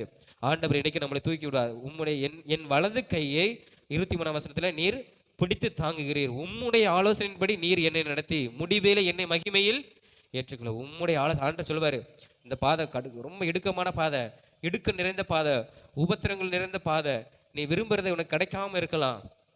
ஆனால் அது வசனத்தை வாசிக்கும் போது 24ஆம் வசனத்தில் 24, உம்முடைய ஆலோசனை நடத்தி முடிவிலே நீர் மகிமையிலே என்னை என்ன செய்வேர், வைப்பேன். மகிமை அதுதான் முக்கியமான ஒரு காரியம். ஆண்டவர் நம்மளை அவர் ஆசீர்வதிப்பார். அதுதான் 28ஆம் வசனத்தில் அவன் கடைசி சொல்லி முடிக்கிறான், எனக்கோ தேவனை அண்டி கொண்டிருப்பதே நல்லா, ஏன்னா முடிவில் எனக்கு ஒரு மகிமை இருக்கு, நான் உமது கிரியையெல்லாம் சொல்லும்படி. நீ சொல்லுவே, ஒரு காலத்தில் எனக்கு இவ்வளோ போராட்டம் இருந்தது, நான் கஷ்டப்பட்டேன், என்னை ஏசாதவங்க ஏச்சே கிடையாது, எனக்கு காலைத்தோறும் எனக்கு ஒரு திட்டு தான் விழுவும், நான் ராசி இல்லாதவன் நினைச்சேன், ஆனால் நான் கர்த்தருக்குள்ளே நான் உறுதியாக இருந்தேன், கர்த்தரோடு கூட இருந்தேன், அவர் என் வலது கையை பிடித்து தாங்கி என்னை இந்த நிலைமையிலே ஆசீர்வாதமாய் என்னை வைத்திருக்கிறார் என்று நாம சொல்லும்படிக்கு கர்த்தராகிய ஆண்டவர் மேல் நாம நம்பிக்கை வைத்திருக்கணும். ஆண்டவர் நம்ம சாட்சியை வைப்பார். நீங்கள் நம்பணும், இயேசுவை நம்பணும், இயேசுக்குள்ளே உறுதியாக இருக்கணும். மற்றவர்கள் ஃப்ரெண்ட்ஸ் வாழ்க்கையை பார்த்து நம்ம போயிடக்கூடாது. அவனுக்கு பணம் இருக்குது, எல்லாம் வாங்குவான், நம்மகிட்ட பணம் இல்லை, நம்மளால் வாங்க முடியாது. ஆனாலும் எதிர்காலம் கர்த்தருடைய கருத்தில் இருக்குது, என் எதிர்காலத்தை ஆசீர்வதியும் ஆண்டவரேன்னு சொல்லி நாம் ஆண்டவருக்குள்ள உறுதியாக இருந்தோமானால் ஆண்டவர் நம்மளை எதிர்காலத்தில், அதான் முடிவு வருது. இப்போ வந்து சிலவங்க பாருங்கள், 12th ஸ்டேட் பஸ் எடுத்துருவாங்க, அதுக்கப்புறம் அவனுடைய வாழ்க்கையை பார்த்தோமானால் அவன் வாழ்க்கையில் எப்படி ஆசீர்வாதம் பெறுறாங்கிறது தெரியாது. என்ன படிக்கிறது எப்படினாலும் படிக்கலாம், மக்கப் பண்ணி படிக்கலாம். சில பார்த்துருக்கீங்களா, நல்லா படிப்பான், ஆனால் அவனுக்கு நல்ல ஒரு வேலை கிடைக்காது, ஏதோ சின்ன ஒரு வேலையில் பார்த்துட்டு இருப்பான். ஆனால் படிக்காத பையில பாருங்கள், நல்ல ஒரு கம்பெனியில் நல்ல பெரிய பதவியில் கூட இருப்பான். காரணம் என்னென்னா அவனுக்கு பேச்சு திறமை இருக்கும். உலக பிரகாரமாக நான் சொல்கிறேன், அவனுக்கு பேச்சு திறமைகள் இருக்கும். நல்லா படிக்கிறவனுக்கு கொஞ்சம் வெக்கம் இருக்கும், பயம் இருக்கும், நடுக்கம் இருக்கும். அதனால அவன் திறமையாக பேச முடியாது. ஆனால் சிலவனை பார்த்தீங்கன்னா நல்ல வாய் பேசுவான், படிக்க மாட்டான். ஆனால் அவனுக்கு நல்ல இந்த போல்ட்னஸ் இருக்கும், நல்ல போல்டாக இருப்பான். அவன் என்ன செய்வான், அடித்து பிடிச்சி அவன் நல்ல தைரியம் பேசுகிறானே இவன் நம்ம கம்பெனிக்கு நல்லா ஆக்கி. அப்போ அவன் பேச்சு திறமையினால அவன் என்ன செஞ்சிருவான், மேலே போயிடுவான். நல்லா படிக்கிறவன் அந்த கூச்சி சோபம் பயம் இருக்கிறனால அவனுடைய வாழ்க்கை பின்னா போயிடும். நம்ம அப்படி இருக்கக்கூடாது. ஆண்டவர்கிட்ட பேசணும், ஆண்டவரே எனக்கு பேசுவதற்கு கிருபை தாரும். பேதுரு சொன்ன மாதிரி, ஆண்டவரே எனக்கு பேசுறதுக்கு தைரியத்தை தாரும். நம்ம அப்படி ஜெபம் பண்ணணும். அப்போ வாழ்க்கை எப்படினாலும் என்ன செய்யலாம், மாறலாம். ஆனால் நம்ம கர்த்தரோடு கூட இருந்தோமானால், கர்த்தருக்காக உறுதியாக இருந்தோமானால், ஆண்டவர் நம்மளை என்ன செய்வார், அவர் உயர்ந்த இடத்துல நம்ம நிறுத்துவார். அந்த இடத்துல இருந்து நம்ம நோக்கி பார்க்கணும், நம்ம எவ்வளோ கஷ்டப்பட்டோன்னு. சிலவங்க அதை மறந்துடுவாங்க. நம்ம அப்படி இருக்கக்கூடாது. அந்த இடத்துலேருந்து நம்ம நோக்கி பார்க்கும்போது, ஆண்டவர் என்னை எவ்வளோ அழகாக நடத்தி கொண்டு வந்திருக்கிறார் என்பதை நீங்கள் அறிவீர்கள். அல்லேலூயா, அல்லேலூயா. எல்லாவற்றிற்கும் ஒரு முடிவு உண்டு, ஒரு காலம் உண்டு என்பதை நாம் மறக்கக்கூடாது. ஒரு வசனத்தை நம்ம வாசித்து முடிப்போம்.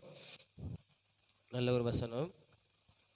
பிரசங்கி 3ஆம் அதிகாரத்தில், பிரசங்கி 3ஆம் அதிகாரம், அதில் நம்ம வாசிக்கும் போது 1ஆம் வசனத்தை நான் வாசிக்கிறீங்க, நல்லா கவனிக்கணும். பிரசங்கி 3ஆம் அதிகாரம், பழைய ஏற்பாட்டில் 793வது பக்கம்.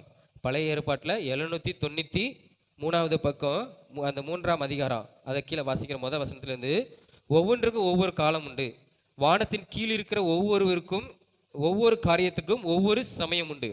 பிறக்க ஒரு காலம் உண்டு, இறக்க ஒரு காலம் உண்டு, நட ஒரு காலம் உண்டு, நட்டதை பிடுங்க ஒரு காலம் உண்டு, கொல்ல ஒரு காலம் உண்டு, குணமாக்க ஒரு காலம் உண்டு, இடிக்க ஒரு காலம் உண்டு, இடித்ததை கட்டுவதற்கு ஒரு காலம் உண்டு, அழ ஒரு காலம் உண்டு, நம்ம அழுது கொண்டிருந்த ஒரு காலத்தில் நம்ம சிரிக்கிறதுக்கு ஒரு காலம் உண்டு, புலம்ப ஒரு காலம் உண்டு, நடனம் பண்ண ஒரு காலம் உண்டு. நம்ம புலம்புகிறோம், நேரத்தில் நம்ம புலம்பலாம். ஆனால் தாவீது ஆடி பாட்டுனா பார்த்தீங்களா, தாவீத மாதிரி புலம்ப முடியாது. சவுல் வரும்போது காட்டுக்குள்ள புலம்பிட்டே இருந்த, ஆண்டவரே என்ன நடத்தும், இந்த கண்மலையை போல எனக்கு பாதுகாப்பாயிரும் அப்படின்னு சொல்லுவான் ஒவ்வொரு பார்த்து. அதனால நம்ம கண்மலையும் சொன்னான், ஆண்டவரே நீ எனக்கு கண்மலை, இந்த கண்மலை எப்படி இருக்கு பாருங்க, இந்த கண்மலை போல என்ன பாதுகாத்துன்னு புலம்புனான். ஆனா அவன் ராஜாவாய் என்ன செஞ்சான், நடனம் ஆடினான் இல்லையா. அதெல்லாம் நம்ம பார்க்கணும். அப்போ புலம்ப ஒரு காலம், 4ஆம் வசனம், புலம்ப ஒரு காலம் உண்டு, நடனம் பண்ண ஒரு காலம் உண்டு, கற்களை எரிந்து விட ஒரு காலம் உண்டு, கற்களை சேர்த்து கற்களை சேர்ப்பதற்கு ஒரு காலம் உண்டு, தழுவ ஒரு காலம் உண்டு, தழுவாமல் இருக்க ஒரு காலம் உண்டு, தேட ஒரு காலம் உண்டு, இழக்க ஒரு காலம் உண்டு, காப்பாற்ற ஒரு காலம் உண்டு, எரிந்துவிட ஒரு காலம் உண்டு, கிழிக்க ஒரு காலம் உண்டு, தைக்க ஒரு காலம் உண்டு, மௌனமாக இருக்க ஒரு காலம் உண்டு, பேச ஒரு காலம் உண்டு, சிநேகிக்க ஒரு காலம் உண்டு, பகைக்க ஒரு காலம் உண்டு, யுத்தம் பண்ண ஒரு காலம் உண்டு, யுத்தம் முடிந்து சமாதானம் பண்ண ஒரு காலம் உண்டு, வருத்தப்பட்டு பிரயாசப்படுகிறவனுக்கு அதனால் பலன் என்ன, மனுபுத்திரர் படும்படி தேவன் அவர்களுக்கு நியமித்த தொல்லையை கண்டேன். இது யார் சொல்றா தெரியுமா, சாலமோன் ராஜா சொல்றான். அவனை மாதிரி பணக்காரன் எவனுமே கிடையாது. அவ்வளோ பெரிய பணக்காரன். அவன் என்ன செய்யறான், இங்க சொல்றான், என்ன சொல்றான் தெரியுமா, எல்லாம் வானத்துக்கு கீழே எல்லாமே மாயே, வானத்துக்கு கீழே எல்லாமே ஆமா மாயே. ஏன்னா அவனை மாதிரி, ஏன்னா இது ஒரு கஷ்டப்பட சொன்னா, இவன் கஷ்டப்பட்டனால புலம்புறான்பா சொல்லிடலாம்.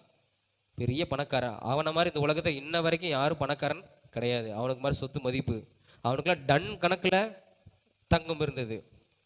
தங்கத்தை விட உயர்ந்த காரியங்கள்லாம் அவனுக்கு என்ன செஞ்சது இருந்தது. அப்போ அவருடைய சொத்து அது போக இவன் அதிகமாக சம்பாதித்தது.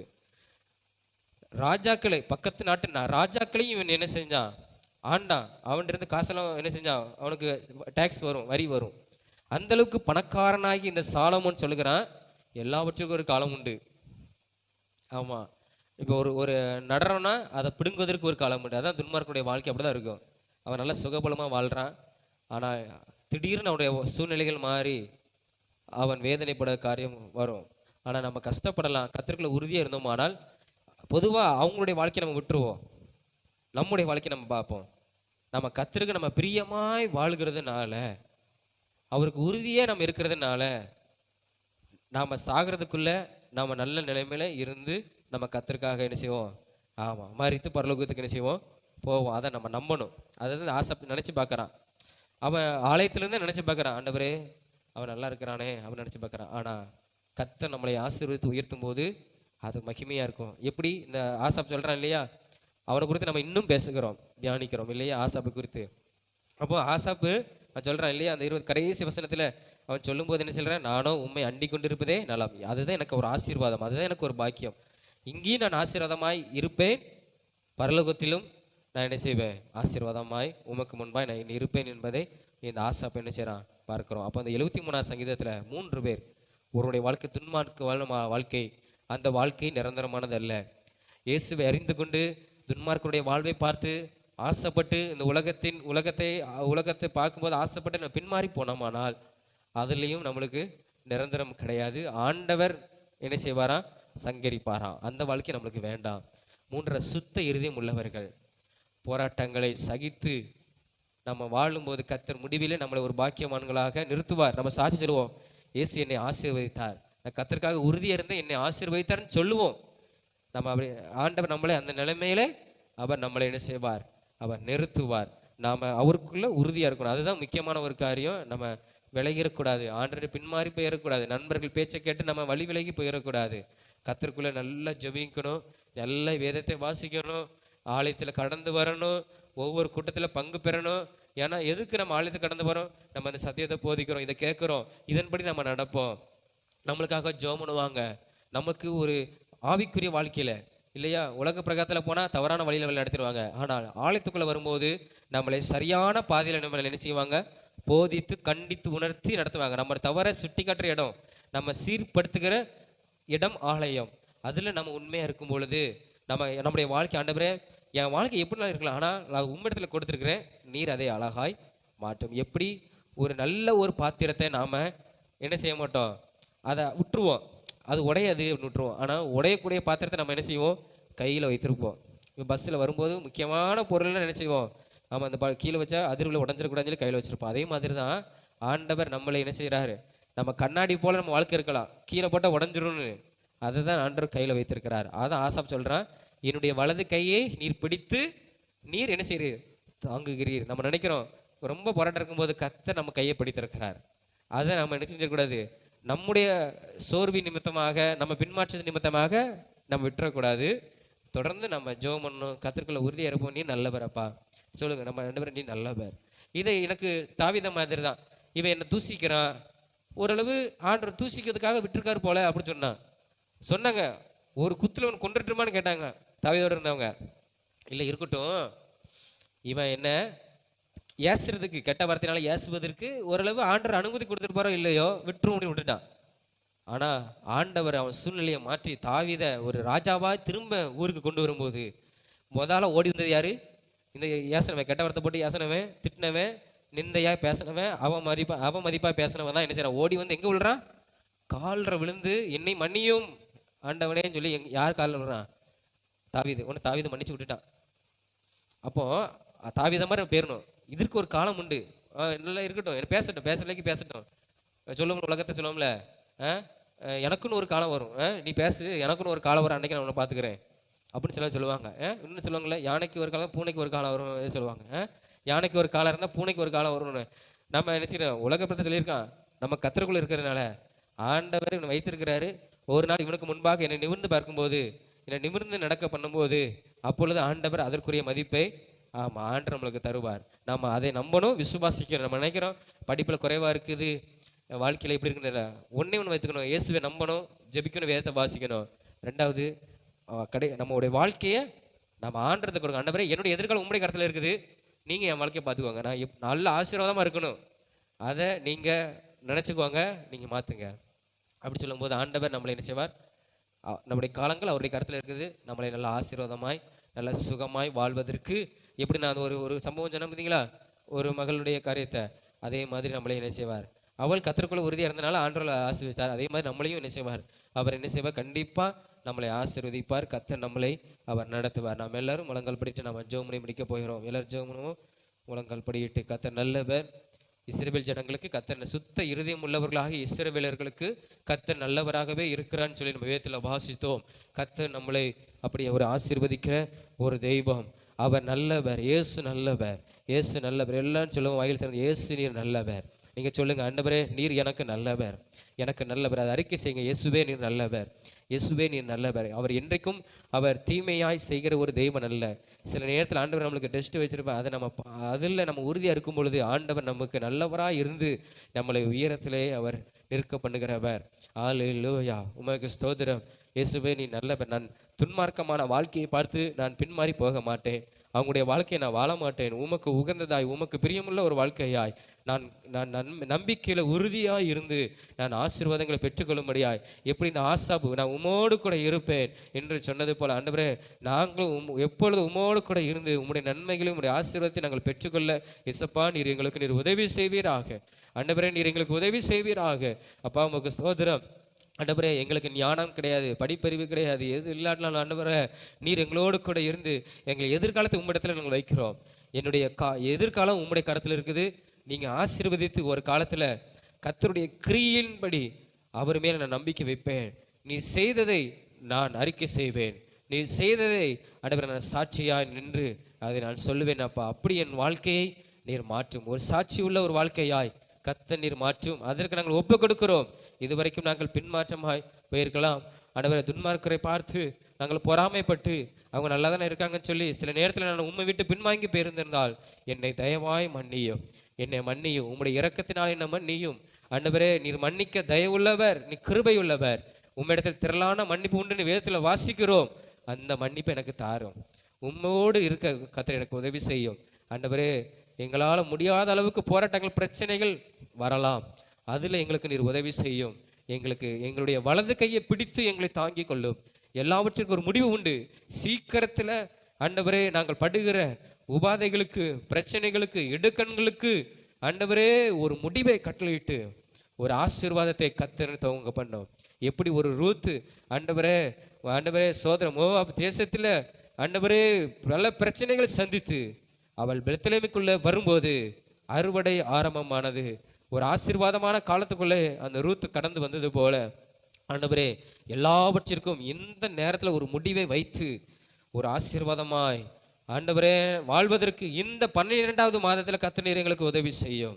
இந்த 12வது மாதம் எங்களுக்கு ஒரு ஆசீர்வாதமான ஒரு மாதமாக இருப்பதாக, ஆசீர்வாதமான ஒரு மாதமாக இருப்பதாக. ஆண்டவரே நன்மையை பெற்றுக்கொள்கிற ஒரு மாதமாக இருப்பதாக, ரூத்தை போல ஒரு நன்மையை பெற்றுக்கொள்கிற ஒரு மாதமாக இருப்பதாக. ஆண்டவரே ஸ்தோத்திரம். ஒரு ஐஸ்வர்யமான ஒரு வாழ்க்கை வாழ்வதற்கான ஒரு வாழ்க்கை இந்த மாதத்தில் ஆண்டவரே எங்களுக்கு இருப்பதாக. படிப்பில் ஒரு ஆசீர்வாதமான ஒரு வாழ்க்கை இந்த மாதத்தில் இருப்பதாக. வேலையில் நல்ல ஒரு ஆசீர்வாதமான வாழ்க்கை இந்த மாதத்தில் இருப்பதாக. குடும்பத்தில் ஒரு ஆசீர்வாதமாய் வாழ்வதற்கு, குடும்பத்தில் சமாதானம் இருப்பதற்கு, குடும்பத்தில் நன்மையான காரியங்களை பெற்றுக்கொள்வதற்கு இந்த மாதம் இருப்பதாக. ஆண்டவரே பழைய புது வருட ஆராதனையில் நான் சாட்சி சொல்லும்படியாய் ஆண்டவரே என்னை நீர் மகிமைப்படுத்துகிறதற்காக உமக்கு ஸ்தோத்திரம். பழைய புது வருட ஆராதனையில் கர்த்தர் என்னை ஆசீர்வதித்தார். இந்த வருடத்தில் கர்த்தர் என்னை ஆசீர்வதித்தார் என்று நான் அறிக்கை செய்யும்படியாய் கர்த்தர் எங்களுடைய ஆண்டவரே இந்த மாதத்தில் நீங்கள் வாழ்க்கை நீர் ஆசீர்வதிக்கிறதுக்காக உமக்கு நன்றி. நீர் நல்லவராக இருக்கிறீர். சுத்த இறுதி உள்ளவர்களாக இஸ்ரவேலருக்கு நீர் நல்லவராய் இருந்தவர். நீர் எங்களுக்கு நீர் நல்லவராய் இருக்கிறதற்காக உமக்கு நன்றி. எங்களை தகுதிப்படுத்தும், எங்கள் இருதயத்தை தகுதிப்படுத்தும். ஆண்டவரே ஸ்தோத்திரம். உங்களுடைய நாமத்தை நீர் மகிமைப்படுத்தும். புதிய ஆண்டில் நாங்கள் மகிழ்ச்சியோடு நாங்கள் ஆண்டவரே சோதரம் அப்பா ஆண்டவரே புலம்ப ஒரு காலம் இருந்தாலும் நடனம் பண்ண ஒரு காலத்தை நீர் வைத்திருக்கிறீர். ஆண்டவரே நாங்கள் ஆண்டவரே அழ ஒரு காலம் இருந்தாலும் நாங்கள் நகைக்க ஒரு காலம் நீர் வைத்திருக்கிறீர். சிரிப்பதற்கு ஒரு காலம் வைத்திருக்கிறீர். அந்த காலத்தை கர்த்தர் தருகிறதுக்காக உங்களுக்கு ஸ்தோத்திரம். ஆண்டவரே எல்லாவற்றிற்கும் யோபுவை ஆண்டவரே பல பிரச்சனைகள், போராட்டங்கள், வியாதிகள், இழப்புகள், சொத்துக்கள்லாம் இழந்தாலும் அதற்கு ஒரு முடிவை வைத்து, அந்த ஒரு காலத்துக்கு ஒரு முடிவை வைத்து ரெட்டிப்பாய் ஆசீர்வாதமாய் யோபு மாறுவதற்கு ஒரு காலத்தை வைத்தவர். அவன் முதிர் வயதில் நிறைய வயதில் அவன் மகிமையில சேர்க்க கொள்ளப்பட்டானப்பா. பல தலைமுறைகளை 4 தலைமுறைகளை பார்க்கும்படியான ஒரு கிருபை அவனுக்கு வைத்தீர். அதற்கு ஒரு காலத்தை அவனுக்கு கொடுத்தீர். முந்தின சீரை பார்க்கிலும் ஆண்டவரே ஸ்தோத்திரம். அடுத்து உள்ள நீங்க கொடுத்த நற்சீர் பெரிதா இருந்தது போல எங்களுடைய வாழ்க்கை ஆசீர்வதிக்கப்படுகிறதற்காக உமக்கு நன்றி ஆண்டவரே, நன்றி. யோபுவை போல இரட்டத்தனையான நன்மைகளை கர்த்தர் தருகிறதுக்காக உமக்கு ஸ்தோத்திரம், உமக்கு நன்றி. நீ மாற்றுகிறதுக்காக நன்றி. விசுவாசிக்கிறோம், நம்புகிறோம். உமக்குள்ள உறுதியா இருக்க எங்களுக்கு உதவி செய்யும். இயேசு மூலம் ஜெபிக்கிறோம் ஜீவன் நல்ல பிதாவே, ஆமேன் ஆமேன். நாம் எல்லாரும் எழுப்பி நின்று சங்கீதம் 103 1 முதல் 5 வரை நாம் எல்லாரும் விசுவாசத்தோடு கூட நாம் அறிக்கை செய்து முடிப்போம். எல்லாரும் சேர்ந்து சொல்லுவோம். என் ஆத்மாவே கர்த்தரை ஸ்தோத்திரி, என் முள்ளுமே அவருடைய பரிசுத்த நாமத்தை ஸ்தோத்திரி. என் ஆத்மாவே கர்த்தரை ஸ்தோத்திரி, அவர் செய்த சகல உபகாரங்களையும் மறவாதே. அவர் உன் அக்கிரமை எல்லாம் மன்னித்து உன் நோயிலெல்லாம் குணமாக்கி உன் பிராணனை அழிவுக்கு விலக்கி மீட்டு உன்னை கிருபையினாலும் இரக்கங்களாலும் முடிசூட்டி நன்மையினால் உன் வாயை திருப்தியாக்குகிறார். கழுவுக்கு சமானமாய் உன் வயது திரும்ப வாழ வயது போலாகிறது. ஆமென். அல்லேலூயா அல்லேலூயா அல்லேலூயா. கர்த்தர் உங்கள் ஒவ்வொருவரையும் ஆசீர்வதிப்பார். ஆமென்.